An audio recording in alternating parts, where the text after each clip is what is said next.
Okay, I love this, but the point here is that new discoveries using the very complex technology that we have, whether astronomy or carbon dating or just closer archaeological, computer-directed archaeological finds, suggest various things. And the opening comment here is throughout your history books, rewrite them. But history is always rewritten. In fact, it's a great. We were talking the other day about education through computer and technology, the expensive textbooks.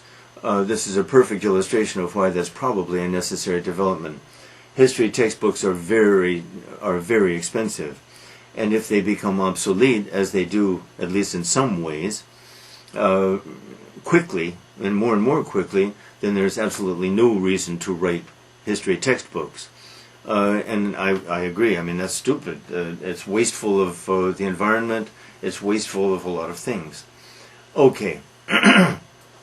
Now, the technology seems to suggest, according to this author who's not very good with history, I think, I mean, I found some glaring errors. It's very superficial, but it's sweeping. The idea here is that complex civilizations, existed 5,000 to 8,000 years before. Well, they choose Egypt, but the Egyptians aren't the oldest. I mean, the Mesopotamians were older. Anyway, before those civilizations, before the Sumerians, let's say. They say 11,500 BC. Well, the Sumerians are datable around 3,500. 11,000, 3,000, that's 8,000 years. I don't know, why does he keep saying 5,000? Various other civilizations or signs of civilizations have been discovered underwater. One famous one, I guess, off Yonaguni Island, Japan, that has been underwater for 11,500 years. Our author uses the word cement. The cement used to build the structure that is found under there is the same cement used in Bolivia, 10,000 miles away. I wonder what is meant by cement. If the conclusion of the article is the scientists say these are natural formations. Cement is not a natural product as far as I know. Is cement a natural product? No. Cement is man-made. So our author keeps using this word cement. If it's cement, obviously it's not a natural product. Am I wrong? So there's some foolishness here. Some thoughts occur to me.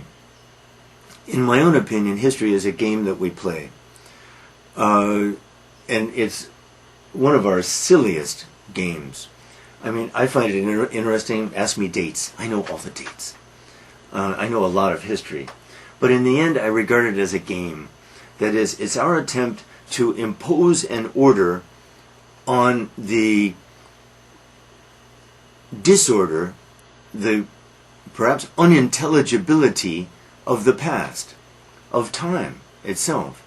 And science really is an attempt to impose an order on what is unintelligible in what is in front of us.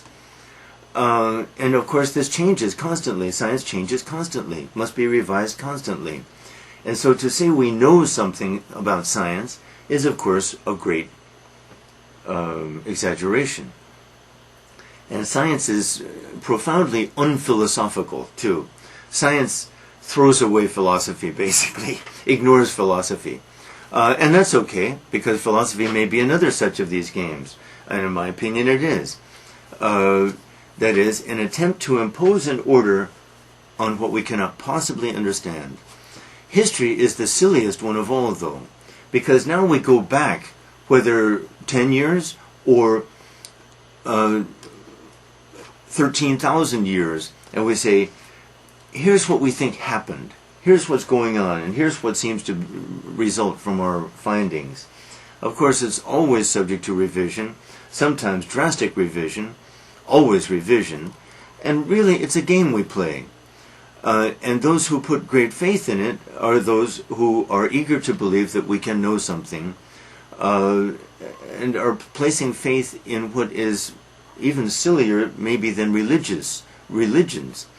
But religions are based on history too, to some degree.